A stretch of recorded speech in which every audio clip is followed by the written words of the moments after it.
Damos gracias al Señor en este nuevo día y la verdad es que he pensado mucho en esta semana y meditado en ser iglesia, y todo lo que hemos vivido hasta ahora fue como la perfecta introducción de ser iglesia.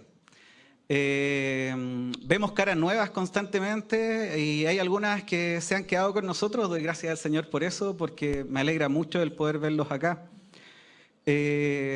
Siempre lo he comentado, yo estuve 6 meses en un asiento por acá, por las razones equivocadas, pero el Señor tenía todo preparado y hoy día poder estar acá es tremendo simplemente.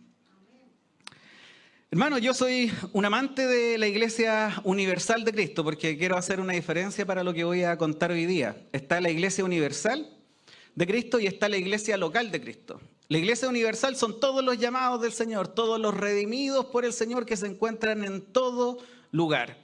Eso incluye no solamente los que están acá en la comuna, sino que otras comunas, otros países. Y es maravilloso poder ver la mano del Señor en esa Iglesia Universal, porque veo que todos lo vivimos de distinta manera. Quizás hoy día nosotros acá estábamos cantando, alabando, ¿cierto? Gritando, y ojalá las paredes se caigan con nuestro canto.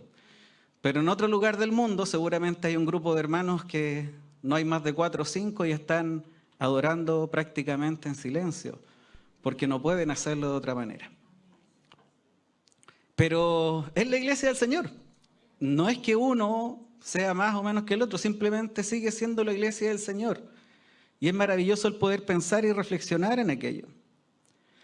Así que, hermanos, es necesario que cuando pensemos en esta iglesia de Cristo, lo miremos así. Es un grupo de personas que el Padre escogió y que el Hijo, a precio de sangre, redimió.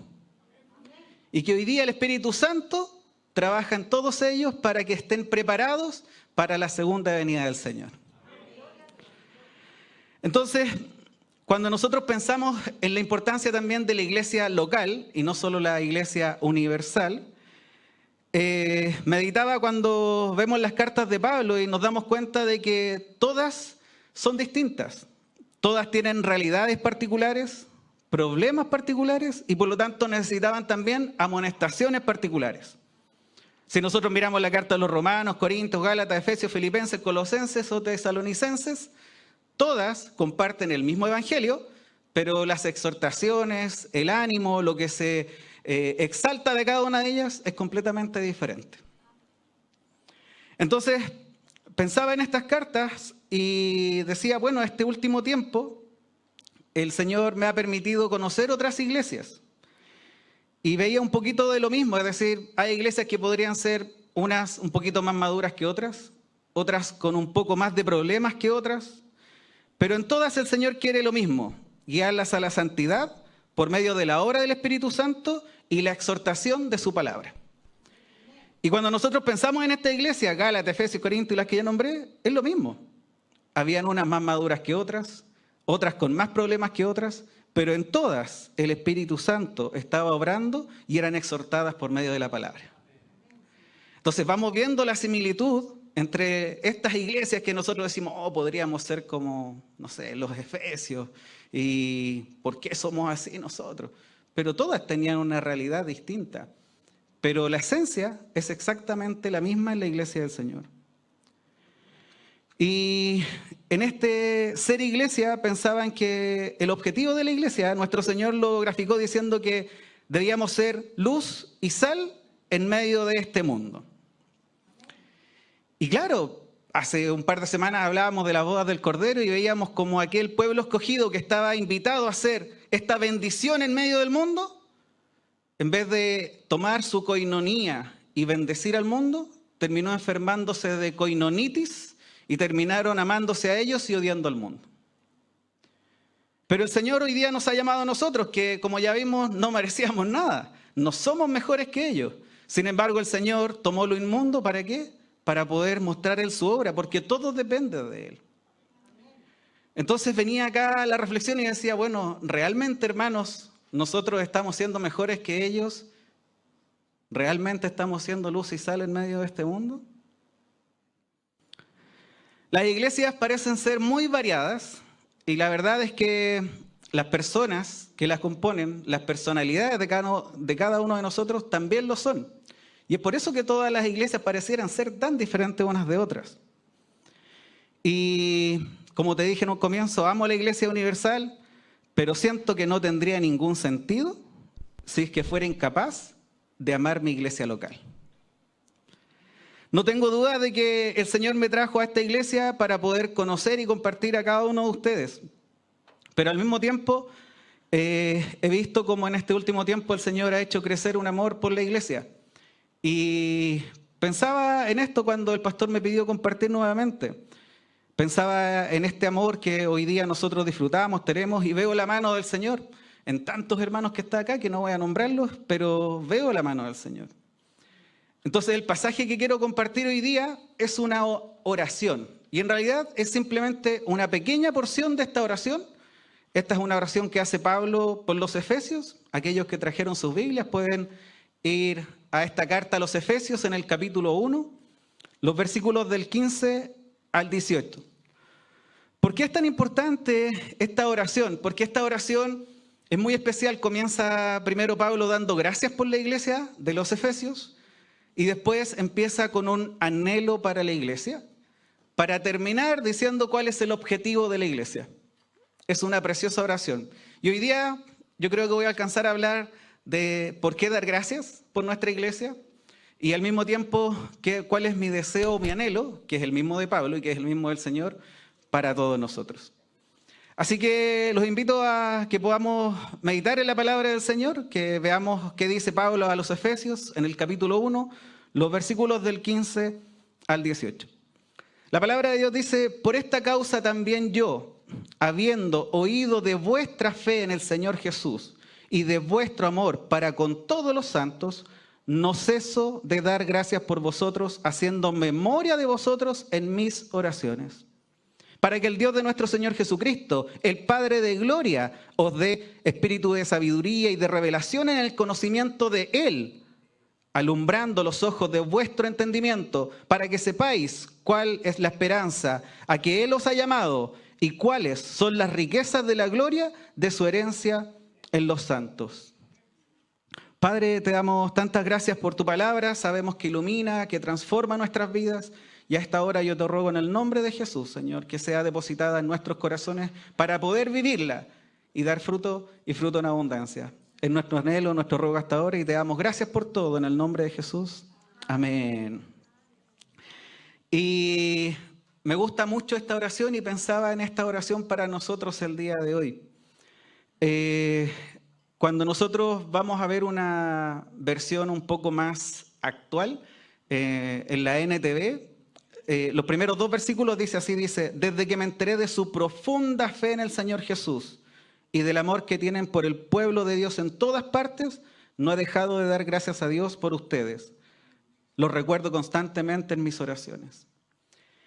Y podemos ver claramente 2 elementos. El primero habla de la fe en el Señor Jesús. Y el segundo elemento habla del amor.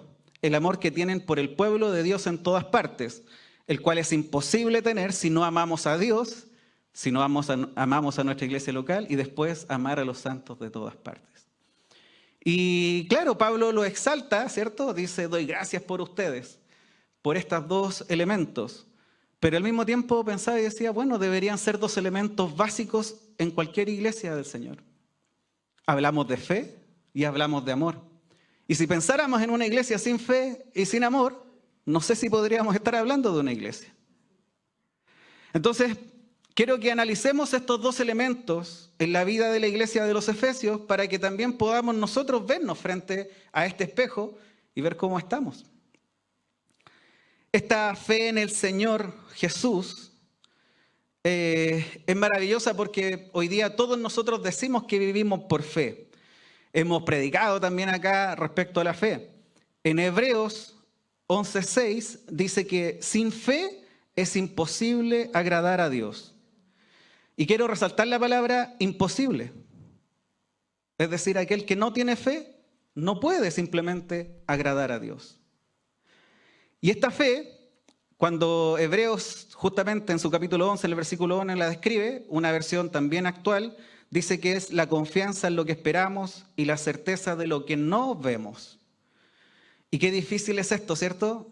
Porque muchas veces, y por eso digo que había una perfecta introducción, muchas veces nos guiamos mucho por nuestras emociones, lo que nosotros vemos, y en base a lo que nosotros vemos aumenta la ansiedad, ¿cierto? Porque pareciera que, se viene algo, está pasando algo que no me gusta, pero en realidad la fe dice que habla de tener certeza de lo que no vemos. Y esa certeza de lo que no vemos solamente viene a nuestra vida cuando entendemos quién es Dios. Y el reconocer que Él está en control de todas las cosas. Eso nos permite a nosotros tener certeza de lo que no vemos, porque yo puedo decir, mira, yo creo que esto va muy mal, pero el Señor está en control de todas las cosas y por lo tanto descanso y estoy tranquilo porque sé que Él está en control. Al mismo tiempo dice que era la confianza en lo que esperamos. ¿Qué esperamos todos los creyentes? Disfrutar la eternidad con el Señor, saber que Él viene por su iglesia y saber que toda angustia, todo dolor, toda enfermedad desaparecerá porque disfrutaremos eternamente con Él. Y eso es tener fe. Pero la fe acá tiene, voy a decir un apellido, pero en realidad tiene un complemento. Porque Pablo alaba la fe en el Señor Jesús. Y a mí me encantan las escrituras, las encuentro maravillosas. Sé que el Señor las inspiró al pensar cosas como esta. Si te das cuenta, dice que nosotros tenemos fe en el Señor Jesús. Y por lo tanto no tengo duda de que el Espíritu Santo lo que está revelando acá es que la verdadera fe es cuando nosotros entendemos el señorío de Jesús. Es muy fácil decirle a alguien, mira, déjame decirte algo, Jesús va a ser tu Salvador. Y tu vida va a cambiar y todos van a decir, amén, que venga el Salvador y que cambie mi vida. Pero si tú le explicas y le dices, mira, a contar de ahora, Él es Señor. Y por lo tanto tú no gobiernas tu vida, sino que Él gobierna tu vida, pero tranquilo porque es un Padre amoroso y tiene el control de todas las cosas, es distinto. Y claro, ¿por qué pensaba en esto? Porque justamente cuando pensamos en la Iglesia Universal, cuando nos vamos a las personas que están en el Medio Oriente y tú les hablas de Cristo, tú no le puedes decir, mira, a contar de mañana todo irá bien. Porque la realidad de las cosas es que del momento en el cual él acepta a Cristo, su vida corre peligro inmediatamente. Entonces, por eso es bueno entender cuál es la fe verdadera. Está en la eternidad, está en la certeza de lo que no vemos. Y el solo hecho de pensar de cómo la iglesia ha sido perseguida, cómo normalmente ha tratado de ser acabada, destruida, y después de 2000 años nosotros tengamos esta libertad de poder hablar de Cristo, solamente puede ser obra y gracia de Dios. Y bueno, ¿por qué quiero hablar un poco del señorío de Cristo? Y es porque pueden haber algunos cristianos que con la intención de no volver a la esclavitud de la vida sustentada en obras, que terminaba simplemente siendo una vida de apariencia de piedad, han arrastrado a muchos a una vida donde se resta la importancia del señorío de Cristo, casi llegando al extremo de negarla, logrando así apartarse de la obediencia que también demanda el Evangelio. Nuestro Señor Jesucristo en Mateo 28, cuando habla de la gran comisión, el versículo 20 continúa y dice, enseñándoles a obedecer todo lo que les he mandado a ustedes. Por lo tanto, esta fe salvadora requiere también obediencia. Y cuando nosotros pensamos en Jesús, muchos de ustedes quizás tienen en su mente Romanos 10:9, que se utiliza mucho para poder hablar de Cristo a aquellos que no lo conocen. Este versículo dice que si confesares con tu boca que Jesús es el Señor y creyeres en tu corazón que Dios le levantó de los muertos, serás salvo. Utilizamos este versículo para poder predicar la verdad de Cristo.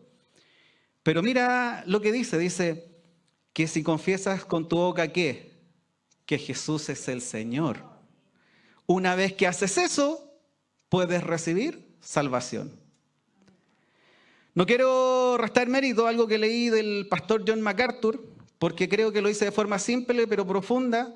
Dice que Jesús se convierte en Salvador cuando es aceptado como Señor. Entonces, ¿Él es ambas cosas al mismo tiempo o ninguna de las dos? El Señor es tu Salvador y el Salvador es tu Señor. Si le recibimos por completo, tal como Él es decir, Jesús como Señor y Salvador. Y bueno, pensaba yo cuando llegué a esta iglesia, no entendía nada de eso. Yo venía, quizás, no sé, al comienzo me gustaban las canciones, pensaba en qué bueno que mi familia va a estar en este lugar, pero como el pastor hace un par de días recordaba, lo que el Espíritu Santo comenzó un día lo perfeccionará hasta el día de la venida de nuestro Señor. Y eso lo he visto, porque ha pasado el tiempo y hoy día, cada día entiendo más esta salvación que he recibido, pero al mismo tiempo esto ha ido acompañado de comprender el señorío que Cristo tiene en mi vida. Y por lo tanto hoy día no puedo hacer lo mismo ni vivir de la misma manera que cuando llegué acá a la iglesia. Porque hoy día puedo decir que conozco al Señor, conozco su voluntad y Él ha obrado en mí. Cuando comprender este señorío nos debe hacer estar dispuestos a entregar todo lo que somos para su reino. Las Escrituras lo repiten constantemente. Estar dispuestos a renunciar al mundo con el fin de seguirle a Él y ser su discípulo. Y pensaba en algo simple que nos recordara esta verdad y pensaba en la parábola de la perla del gran precio que aparece en Mateo 13, los versículos 45 y 46. Porque Jesús, tratando de explicar de forma simple el reino de los cielos, la salvación que hemos recibido, dice: también se parece el reino de los cielos a un comerciante que andaba buscando perlas finas. Cuando encontró una de gran valor, fue y vendió todo lo que tenía y la compró. Entonces no es como él la tomó y la juntó con las otras que tenía, sino que dice que tomó esta perla de gran precio, pero vendió todo lo que tenía para poder quedarse con ella. Entonces, ¿hay renuncia o no hay renuncia? Sí hay renuncia. Y muchas veces pienso que es como, pensaba en esta parábola y decía, es como que si tuviéramos un par de piedras en el bolsillo y alguien nos trae esta perla del gran precio y te dice, toma todas esas piedras y bótala para que puedas llevar esta perla. Y tú empieces, no, es que amo mucho estas piedras. Me han acompañado toda la vida y me gustan, las encuentro bonitas. Y suena absurdo porque no lo haríamos. Pero muchas veces no miramos el Evangelio de esta manera y terminamos viviendo una vida un poco absurda. Porque la verdad es que si entendemos esta perla de gran precio, solamente vamos a querer aferrarnos a ella.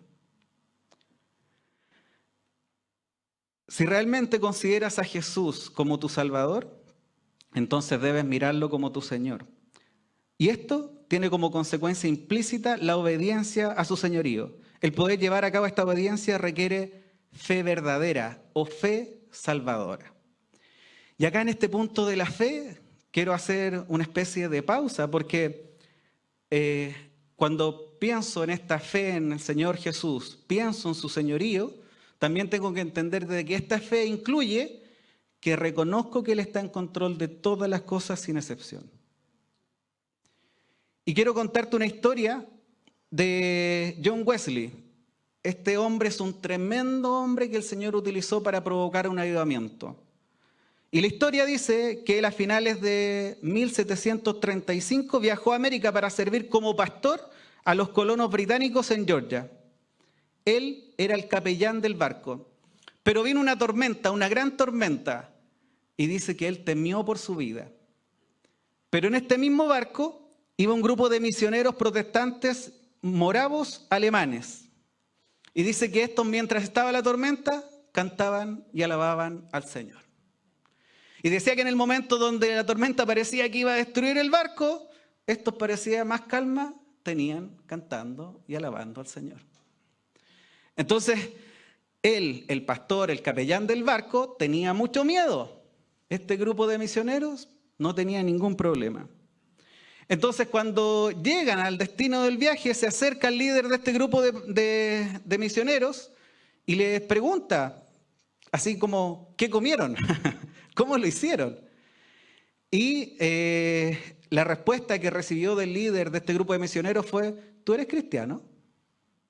Y él, con su tenía de pastor, respondió rápidamente, por supuesto que sí. Sin embargo, en su diario de vida dice que después reflexionó y dijo, me temo que simplemente fueron palabras vanas. Quedó tan confundido por esta experiencia que esta confusión lo llevó a un periodo de búsqueda mucho más intensa en el Señor. Y esta búsqueda A través de esta experiencia lo llevó a él a una conversión verdadera y el Señor lo usó para su gloria, como después usted puede investigar. Entonces, ¿por qué cuento esto? Porque muchas veces el ver la fe de otros debe motivarnos simplemente a anhelar ese tipo de fe. Cuando nuestra fe es probada, también es fortalecida. Y eso es lo que busca el Señor. Entonces, Isisa ha pasado por varias pruebas de fe. Y el Señor, yo no tengo duda alguna de que lo que ha querido es que la fe de nuestra iglesia siga viéndose fortalecida. Vamos al segundo elemento que destaca Pablo en esta oración. Dice Pablo que habla del amor que tienen por el pueblo de Dios en todas partes. Y acá quiero ser claro comenzando en algo. No podemos decir que amamos a Dios, pero rechazamos a su iglesia. Esto es como si dijéramos, voy a invitar al rey a mi casa, pero quiero que su reina la deje en la suya. No sé usted, pero yo me sentiría muy ofendido si alguno de ustedes me invita a su casa y me dice, oye, pero no lleve a tu esposa porque me cae tan mal. Nos sentiríamos muy ofendidos. Bueno, en las Escrituras declara constantemente que Cristo es el esposo y que la iglesia es su esposa. Por lo tanto, si decimos amar a Dios, debemos amar la iglesia local y universal. Es lamentable ver hoy día por medio de redes sociales algunas personas que dicen que abandonaron la fe porque tuvieron una experiencia muy negativa dentro de una iglesia. También aparecen personas que dicen que llegaron al punto de no pertenecer a una iglesia para que no les pase esto de quebrantar su fe. Pero simplemente quiero ser claro en esto, no puede ser así.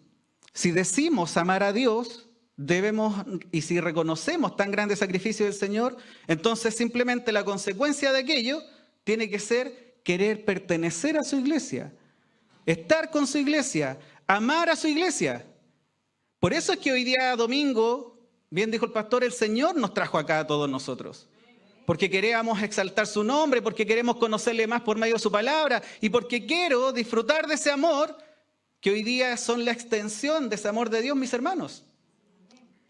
¿A quién no le gusta recibir un abrazo de un hermano acá? Eso. Entonces, lo que algunos llaman, no, si yo vivo un cristianismo, pero lo vivo a mi manera, no existe, hermano. O es a la manera de Dios o simplemente no es cristianismo.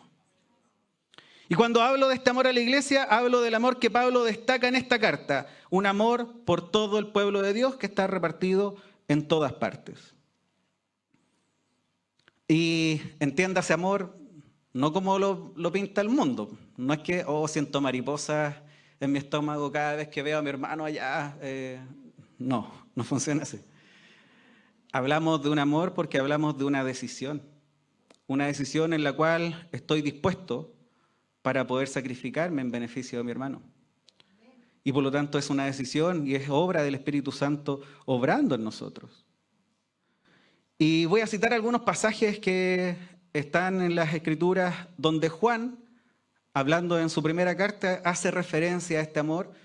Y hay algunas cosas súper duras que cuando yo estaba como preparando el mensaje era así como, amor, trae el cuchillo, por favor, porque de verdad que me impactó. En esta primera carta, en el capítulo 4, versículo 20, Juan dice, si alguno dice, yo amo a Dios, pero odia a su hermano, es un mentiroso. Pues el que no ama a su hermano, a quien ha visto, ¿cómo puede amar a Dios a quien no ha visto? Y acá la importancia de empezar a ser confrontados con la palabra.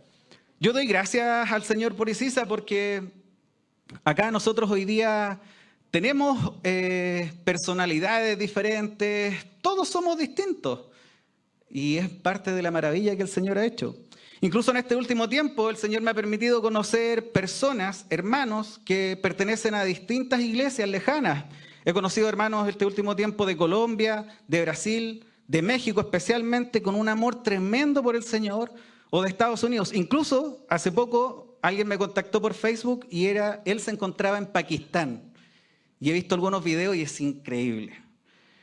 Y O también pensaba en algo más cercano. Tengo hermanos en la Florida, en San Ramón, en La Pintana, incluso acá más cerca, en el Abrazo Maipú. Puedo dar gracias a Dios porque he compartido con hermanos de distintas denominaciones, bautistas, pentecostales, presbiterianos o sin denominación. Pero veo eso en común de lo cual hablé al comienzo.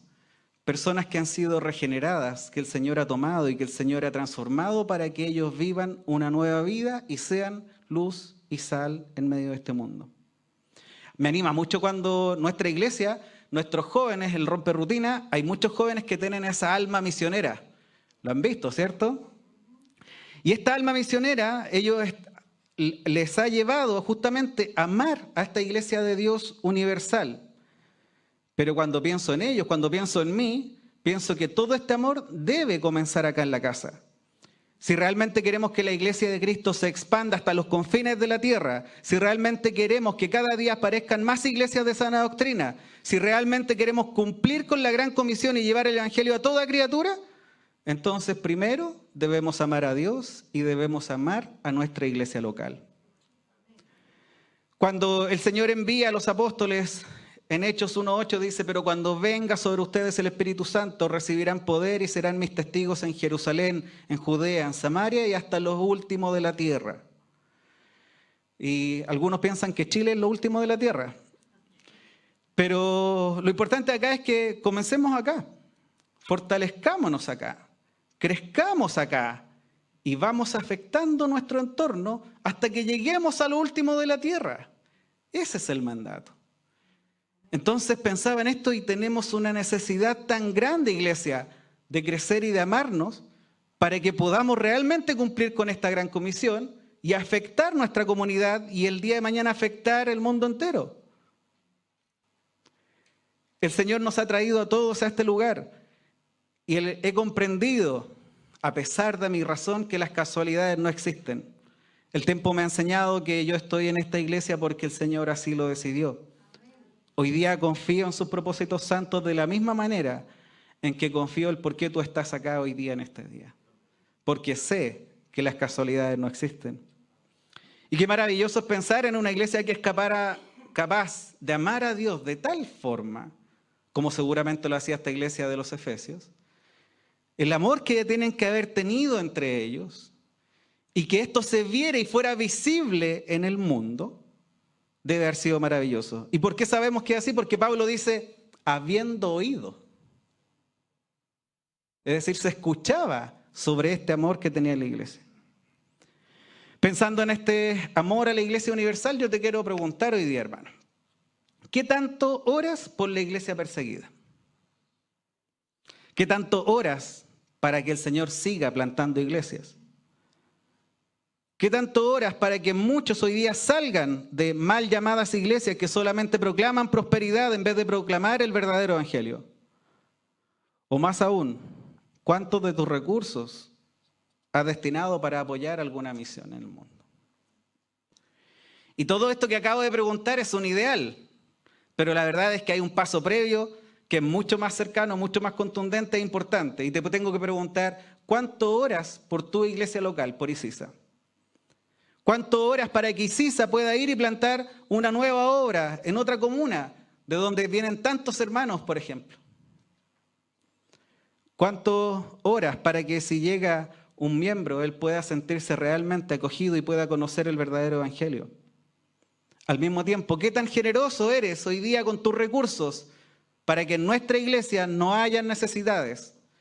Y cuando hablo de iglesia, esto incluye a nuestros hermanos y hermanas. Debemos recordar que amor en Cristo es acción y no pasividad. Cuando predicamos en las calles yo digo, mira, el mundo es muy distinto, las religiones son muy distintas a lo que Cristo demanda. El mundo te dice, no hagas a nadie lo que no te gustaría que te hagan. ¿Lo han escuchado? Pero Jesús dice, haz con otros lo que gustaría que te hicieran a ti. Y en esas dos, que parecieran ser lo mismo, hay una diferencia enorme. Porque en una hay pasividad, omisión, y en la otra hay acción, hay amor. Y Cristo nos demanda eso. En esta misma carta, Primera carta de Juan, capítulo 3, versículos 16 al 18, Juan lo plantea así. En esto hemos conocido el amor, en que Él dio su vida por nosotros. Así también nosotros debemos dar nuestra vida por los hermanos. Pero ¿cómo puede habitar el amor de Dios en aquel que tiene bienes de este mundo y ve a su hermano pasar necesidad y cierra su corazón? Hijitos míos, no amemos de palabra ni de lengua, sino de hecho y en verdad. El desafío grande, hermanos y hermanas. Debemos preocuparnos si tenemos hermanos en necesidad. Debemos cuidarnos de no cerrar nuestro corazón y al contrario, debemos ser intencionados en ver cómo y a quién podemos ayudar. Cuando preparaba esto solamente a modo de ejemplo, pensaba lo que sufrimos en el invierno pasado cuando se nos llovió el techo, vimos nuestra iglesia mojada, nos dolió, ¿cierto? Y si la respuesta es simplemente voy a estar orando para que el techo se arregle solo, ¿funciona o no? No. Y quizás si no tengo los recursos, efectivamente puedo orar para que el Señor toque corazones, para que aparezcan los recursos y sí se puede arreglar el techo. Pero también pensaba y decía, bueno, a todo esto no sé si estamos ok para el invierno, pastor, después vamos a preguntar. Pero al mismo tiempo pensaba, no sé si hay algún hermano o hermana que se haya goteado su casa. No sé si tal vez hay alguien que necesite esta ayuda de reparación en su techo hoy día. No sé si ahora que viene el invierno habrá algún hermano o hermana que tenga necesidad de un abrigo, de una frazada, de una estufa. No lo sé. Y no me enorgullece, al contrario, me preocupa que así sea.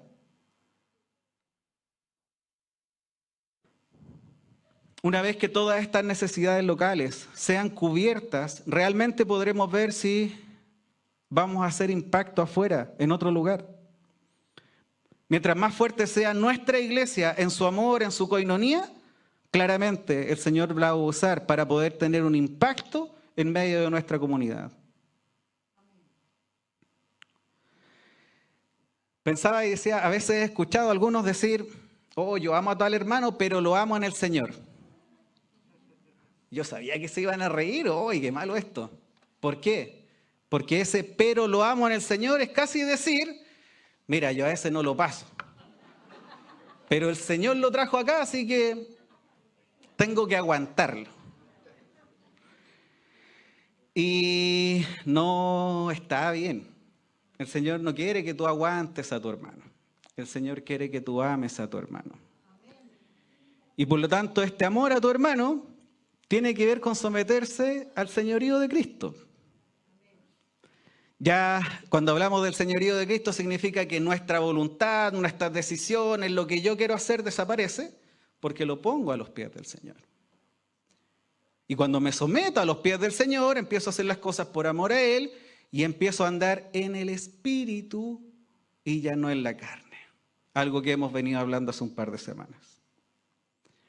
El Señor quiere que nos amemos, pero quiere que sea un amor real, un amor sincero, un amor verdadero. Uno cuando ama a otro se preocupa por el otro, desea lo mejor para el otro, intenta ayudarlo, quiere verlo bien y ora por él. Y yo no estoy hablando desde acá como alguien que tiene el problema resuelto, porque yo lloraba mientras hacía este sermón. Pero justamente la palabra tiene ese efecto. Dice que nos va a romper por dentro para que la obra del Espíritu dé los frutos. Y ese amor que Cristo tiene por nosotros, vamos a poder entregarlo a otros cuando la obra del Espíritu Santo afecte nuestro ser, de tal manera que nosotros podamos dar estos frutos. La Biblia habla de un amor que no espera nada y que lo soporta todo. No voy a citar todas las características, solamente eso, que no espera nada y lo soporta todo. En esta carta, Juan, en el capítulo 3, versículo 14, dice, en esto sabemos que hemos pasado de muerte a vida, en que amamos a los hermanos. El que no ama a su hermano permanece en la muerte. También sabía que se iba a provocar ese silencio. Esto no es un amor superficial, hermanos, es un amor del Señor. Él quiere que cuando digamos yo amo a ese hermano en el Señor, significa que lo ame como el Señor lo ama. con sus defectos y virtudes, especialmente atendiendo sus necesidades, mostrándome un afecto y un amor sincero. Para que esta relación de hermanos no se transforme en una relación tóxica, ¿cierto? Donde hay uno que da, uno que da, uno que da y el otro no da, es necesario entender de que esta es nuestra guía de amor. Todo está acá.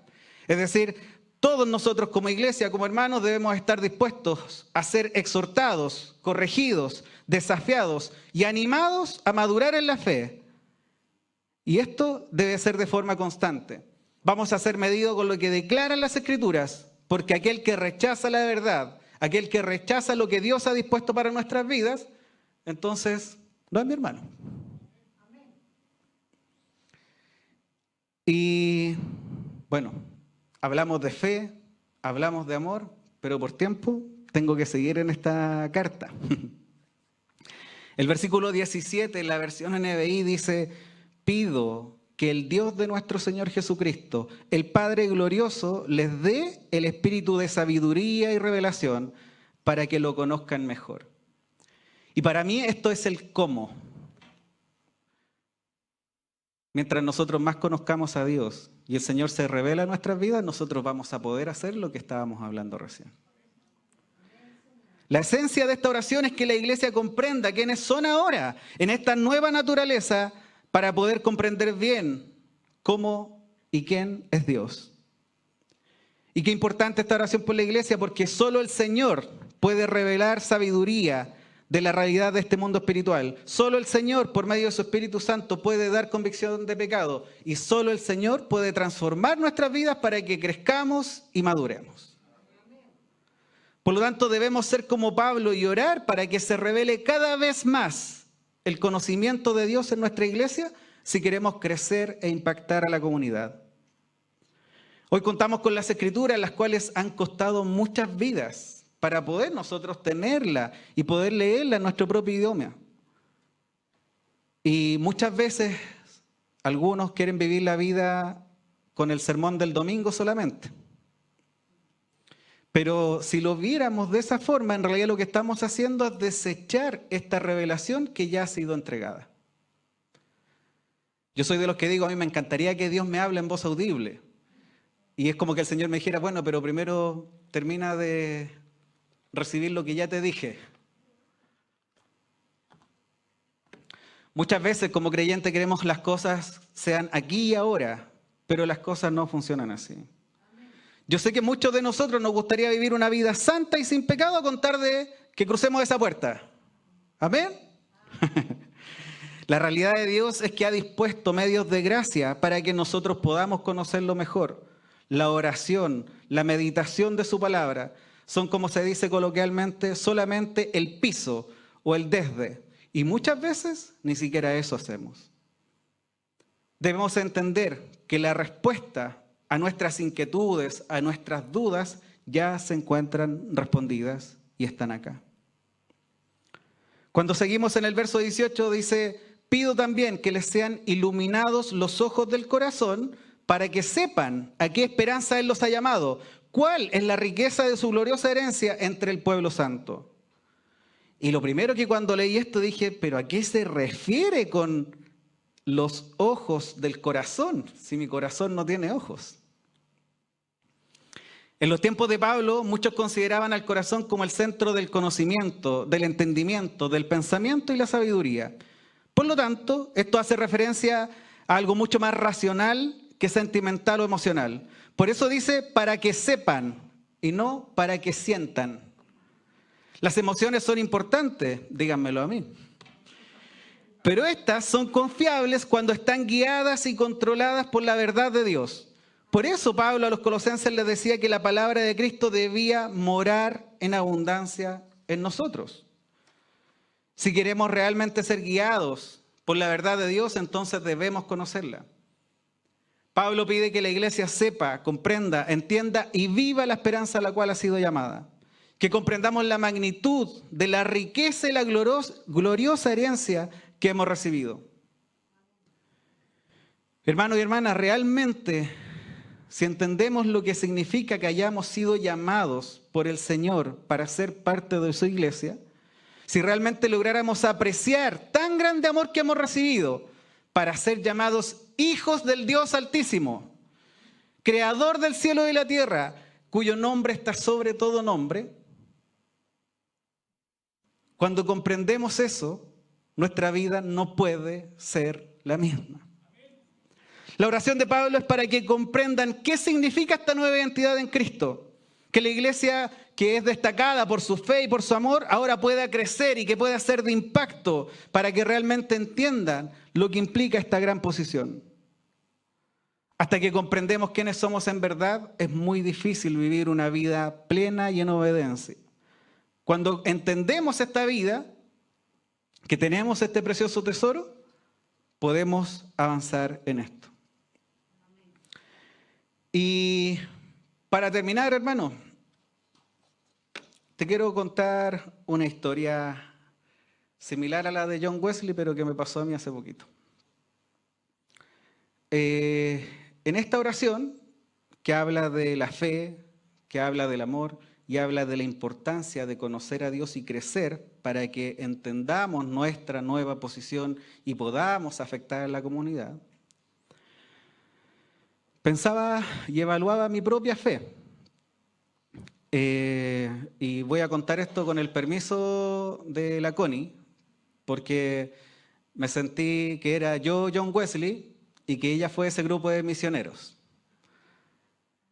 Estaba compartiendo con la Connie me dice, no, mira Jorge, el otro día tenía que hacer un trabajo para la U, pero sentía tanto dolor en mi cuerpo que no era capaz. Entonces no pude hacer otra cosa más que colocarme a adorar al Señor. Ella dijo eso y fue como que se me hubieran clavado una bala aquí en el corazón, o lo hubieran pescado por dentro y lo hubieran hecho tira. Esa fe es la que yo anhelo. Me sentí como John Wesley porque yo me consideraba alguien de mucha fe, pero no se compara con esa fe. ¿Y cuán grande es el Señor? Que la Connie después me escribe a los 2 días, Jorge, adivina la nota que me saqué en el trabajo. Un 6.3, me fue súper bien. Gloria a Dios, porque eso es del Señor. Entonces, la palabra tiene que provocar ese efecto en nosotros, el anhelar cada día más, tener más fe, tener más amor y de esa forma crecer todos juntos como iglesia. Y me quiero bajar hoy día de acá dando gracias al Señor por nuestra iglesia y hice mi propia lista de cosas por agradecer. Llegué aquí hace un par de años y al igual que en la familia, ¿cierto? Cosas buenas, cosas malas, cosas que nos gustan, cosas que no. Pero doy muchas gracias al Señor por esta iglesia. Doy gracias al Señor por nuestra iglesia, por nuestro país y por nuestras leyes que nos permiten reunirnos y adorar tranquilamente. He conocido otras realidades donde el poder hacer lo que hacemos es imposible y que el solo hecho de conocer esas realidades me quebranta y me hace pensar en pedirle perdón al Señor por si un día no tengo ganas de venir, o quizás si las tengo pero llego atrasado, o quizás vengo pero no disfruto el poder adorarlo con todo mi corazón junto a mis hermanos porque mi mente está en otra cosa. Oro para que podamos adorar juntos de tal manera que estas paredes tiemblen y que todos nuestros vecinos sepan que en esta iglesia está lleno de locos que aman al Señor de tal manera que nadie los va a callar. Amén. Doy gracias al Señor porque tenemos un lugar precioso y algo no menor comparado con otras iglesias que ya se encuentra apagado. Y eso alivia en cierta manera, especialmente son meses donde quizás los recursos parecieran disminuir. Doy gracias al Señor por aquellos misioneros que llegaron a Chile y el Señor los usó para poder plantar esta iglesia. Al mismo tiempo ruego al Señor para que siga levantando hombres como ellos que no tienen ningún anhelo más que la iglesia del Señor siga creciendo y expandiéndose. Doy gracias al Señor porque hoy día tengo hermanos que vienen de otras realidades. Vienen de Perú, de Bolivia, de Venezuela, de Colombia, y perdón si me falta algún país, pero es solo un ejemplo. Porque cuando pensamos en una posibilidad real de que hermanos de esos países terminaran acá en esta iglesia, pareciera simplemente imposible. Por lo tanto, hoy día yo lo veo como un milagro del Señor. Sus vidas me recuerdan que Dios nos hizo diferentes, distintos y únicos. Pero qué maravilloso poder saber que hay algo en común entre ellos y nosotros. Y es saber que hay un antes y un después. Y lo que marca ese antes y después es Cristo.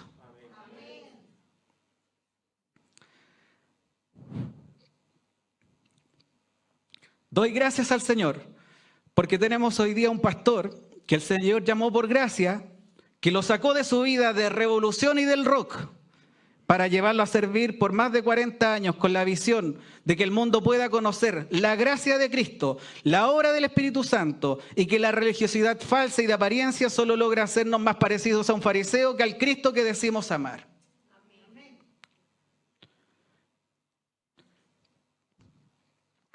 Doy gracias al Señor porque hoy compartimos, hermanos, que en este lugar venimos de diferentes realidades socioeconómicas, venimos de diferentes comunas, ya sea en el pasado o en el presente, pero claramente esta diversidad nos ayuda mucho más a poder dar gracias al Señor por lo poco que tenemos o por lo mucho que tenemos. Nos recuerda la importancia de la mayordomía, el poder compartir con nuestros recursos, el poder ayudar y entender de que Él nos ha colocado acá para poder bendecir a otros. Doy gracias al Señor porque he sido brutalmente impactado con un par de hermanos que yo sé que no tienen mucho, pero que los he visto dar al punto que en ellos he visto a la viuda de las dos blancas que el Señor destacó. Y doy gracias por sus vidas. Doy gracias al Señor porque tengo hermanos en esta congregación que me han animado, que me han fortalecido en mis luchas en todo momento.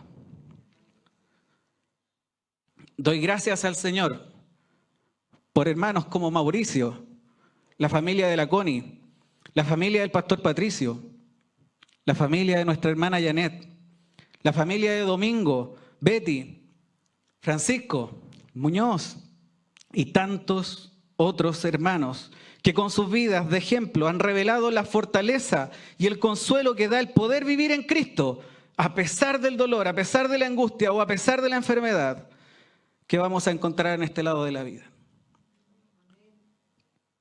Doy gracias al Señor porque me he visto total y absolutamente sorprendido con algunos hermanos que de la nada en algún momento se han acercado a mí y me han dicho: Jorge, estamos orando por usted.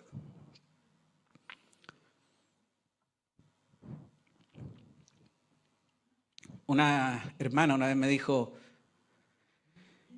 hermano, mi esposo ora todos los días por usted y yo lo escucho.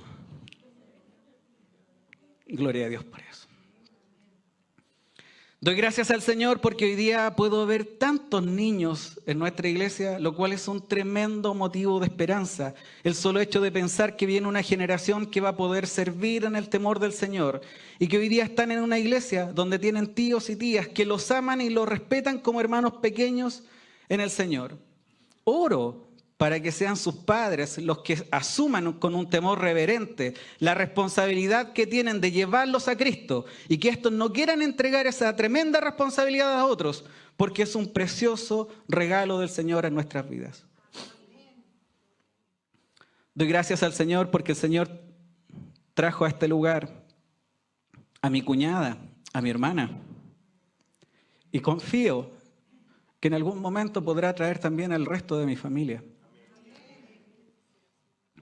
Y obviamente, ¿cómo no dar gracias al Señor por estar en este lugar donde se me permite este tremendo privilegio de estar en el púlpito y poder compartir su palabra con su iglesia, siendo un simple hermano que todavía necesita mucho crecer y madurar, pero que el Señor por pura gracia ha depositado un temor reverente, un amor al Señor y las ganas de seguir creciendo todos juntos como iglesia. Así que, hermanos y hermanas, mientras nuestros hermanos de la adoración suben a este lugar, quiero invitarte a que hagas tu propia oración y puedas dar gracias al Señor por tu iglesia local, por la iglesia universal, y que este inquiete a tal punto tu corazón para que podamos seguir siendo esos cristianos activos y no pasivos, para que salgamos del sillón, nos sacudamos y realmente podamos cumplir la gran comisión. Para que el día de mañana se hable en el mundo de Isisa y sea destacada la fe en el Señor Jesús y el amor por la iglesia en el mundo. ¿Me acompañan a orar?